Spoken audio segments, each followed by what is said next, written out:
Bonjour, aujourd'hui je vais vous faire voir comment on peut vitement et facilement avec notre Design Tool créer un rendu panoramique. Donc les rendus panoramiques c'est un rendu qui, à différence des rendus normaux, perspective comme celui-là, le rendu normal c'est une photo, c'est tout à fait une photo hein, d'une image. Le rendu panoramique c'est ou quelque chose comme ça. Donc je peux cliquer et je peux me déplacer à l'intérieur de l'image à 360 degrés. Vous voyez?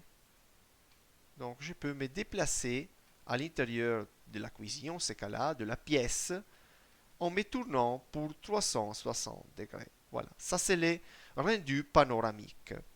Donc pour faire ça, avec notre Design Tool, il faut travailler sur les boutons fonctions rendus, un des 7 boutons fonctions principaux de notre programme, donc sur les boutons rendus. Pour réaliser, dans ce cas-là, on a une salle de bain, hein, pour réaliser la photo, le rendu panoramique de cette salle de bain, il faut que je me place au milieu de la pièce, au milieu de la salle de bain. C'est important, se placer au milieu.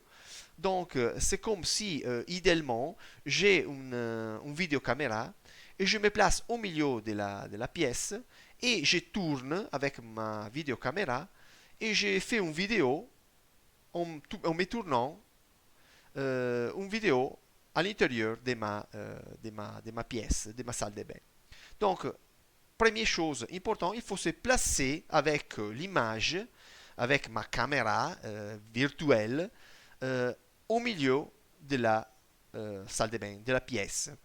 Pour faire ça, il faut cliquer sur ces boutons-là, centrer la caméra dans la pièce, les boutons en bas, l'icône jaune là-bas. Donc je clique là-bas et voilà que je me déplace virtuellement au milieu de ma salle de bain. À ce point-là, il faut que j'obtienne une caméra avec cette image-là que après je dois utiliser pour réaliser mon rendu panoramique. Donc, je clique ajouter une caméra. Voilà, vous voyez à droite, c'est exactement l'image que je suis en train de voir. Donc, je suis au milieu de la salle de bain. Je cette caméra-là. Je rajoute la caméra. Je peux maintenant partir avec le rendu. Donc, je clique rendu. Il faut sélectionner la caméra laquelle je dois donc renderiser. C'est la caméra 6, hein, la caméra qui me voit au milieu de la salle de bain. Donc, je sélectionne la caméra 6 et je clique paramètres de la caméra. Je clique paramètres de la caméra. Je peux là-bas modifier le nom, par exemple, de la caméra. Maintenant, ça s'appelle caméra 6. Je peux l'appeler, par exemple, panoramique. Panoramique. Voilà, j'ai modifié le nom. Deuxième sélection, important. Là-bas, c'est important.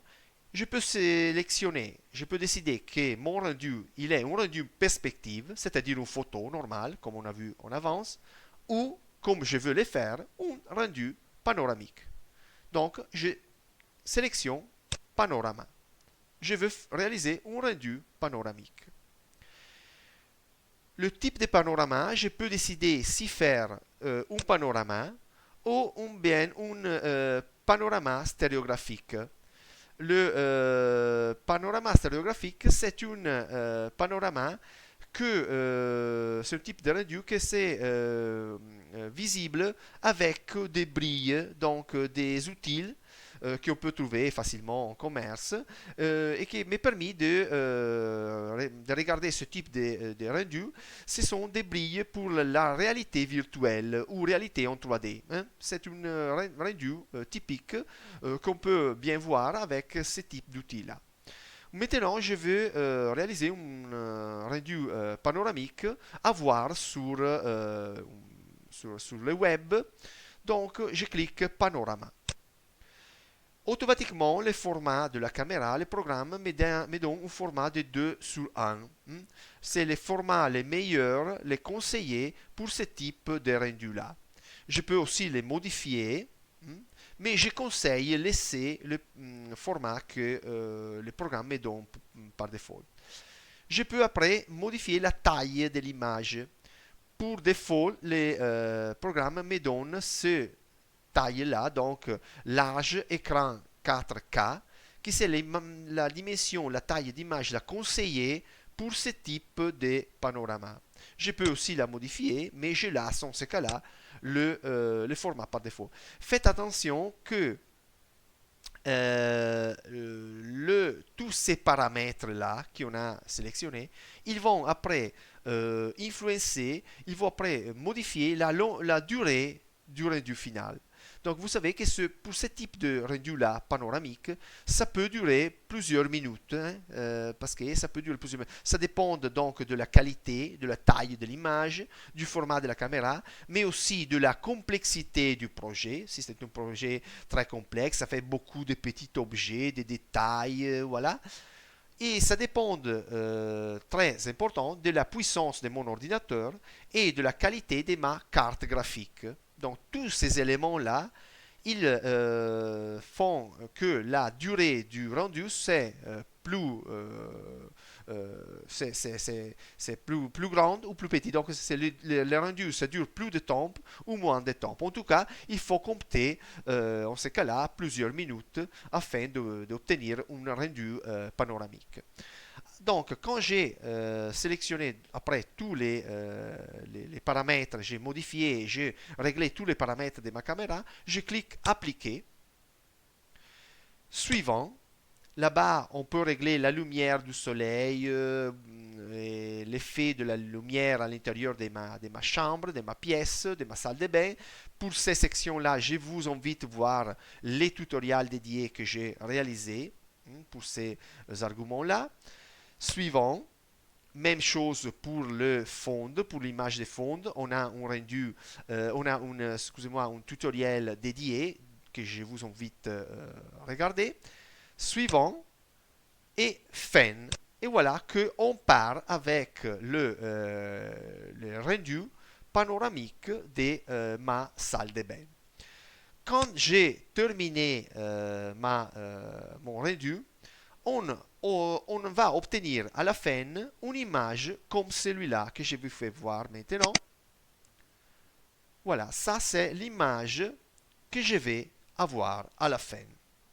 Donc c'est tout à fait une image fausse, comme vous voyez, hein. C'est une image qui n'est pas correcte parce que c'est tout arrondi, les proportions ne sont pas correctes. Mais c'est l'image qu'il nous faut pour réaliser le vidéo panoramique. Donc, dans ce cas-là, cette image-là, c'est tout à fait une image fausse. Hein. Mais du moment où moi, je vais sauvegarder mon projet en cliquant sur Fichier et Enregistrer, ce projet, il va être sauvegardé sur notre account Taillook. De ce moment-là, donc, je vais avoir, je vous le fais voir, la même image, ça va être, en cliquant, parfaitement visible comme rendu panoramique. Voilà, j'ai obtenu mon rendu panoramique qui m'a permis de me déplacer à 360 degrés à l'intérieur de ma salle de bain. Donc, je répète, quand on a l'image, quand on est sur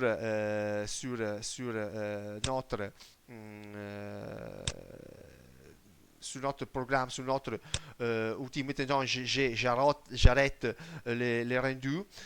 Quand on est sur notre image du programme Taillook, on a cette image-là. Sur Taillook, on a cette image-là sur le Design Tool, qui c'est une image tout à fait fausse. Mais du moment où on se déplace sur notre account, l'image est automatiquement sauvegardée comme rendu à 360 degrés. Voilà. Donc voilà, c'était tout pour ces petits tutoriels. Je vous donne rendez-vous à la prochaine.